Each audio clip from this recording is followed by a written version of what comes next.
మా లాంటి వాళ్ళు లేని వాళ్ళు బతకాలంటే మళ్ళీ మళ్ళీ ఈసారే రావాలి, ఈ పార్టీయే రావాలి. నా పేరు పిడుపుగడ్డ వీరరాఘవమ్మ, కలేశ్వరం నుంచి వచ్చాను. ఎమ్మెల్యే సార్ గారు ఎప్పుడు వచ్చినా సరే హ్యాపీ అడుగుతారు, ఏ ఇబ్బంది అమ్మా ఏమన్నా కావాలని అడుగుతారు. కారు దిగి కూడా ఎవరు రాలేదు, ఈసారి వచ్చారు. ఏమైనా అవసరం ఉన్నా చేసి పెడతాను, బండి కూడా రాశారు. ఆనందంలో మాటలు కూడా రావట్లేదు. మెట్లు ఎక్కలేకపోతే ఆయన దిగి వచ్చి నన్ను ఇబ్బంది పెట్టవద్దని అన్నీ ఆయన వచ్చారు, నాకు చెక్ ఇచ్చారు. వచ్చి ఎవరు వస్తారు ఎవరు రారు, ఎమ్మెల్యే గారు కాబట్టి వచ్చారు. గత 5 సంవత్సరాల నుంచి లోగడ మనకి ఈ కాంగ్రెస్ ప్రభుత్వం ఉన్నప్పుడు ఏమీ రాలేదండి మాకు. మన ప్రభుత్వం తెలుగుదేశం వచ్చినాక అన్ని పథకాలు కానీ ఏదైనా కానీ మా ఎమ్మెల్యే గారు కానీ సహకరించి మాకు అన్నీ ఇస్తున్నారు. అందువరకు మేము మా ఎమ్మెల్యే గారికి ధన్యవాదాలు. ఇప్పుడు కూడా మళ్ళీ పిలిచి 10,000 రూపాయలు మూడుగా ఇచ్చారు.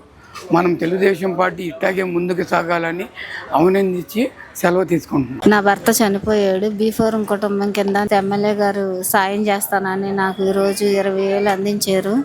సార్ మాకు ఆర్థికంగా సహాయం చేశారు. సార్కి మేము ధన్యవాదాలు చెప్తున్నాం.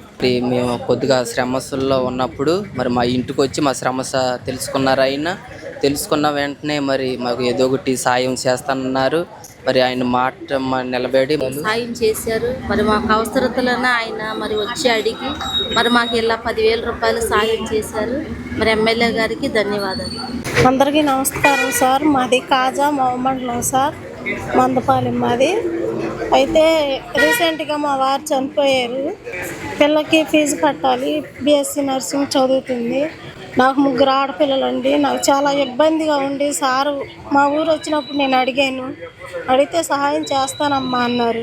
అన్నానండి వాటికి 3 రోజులు వచ్చినప్పుడు నాకు ఫోన్ చేసి నిన్న అమ్మ పామర్ రండి మీకు సహాయం చేస్తానన్నారు.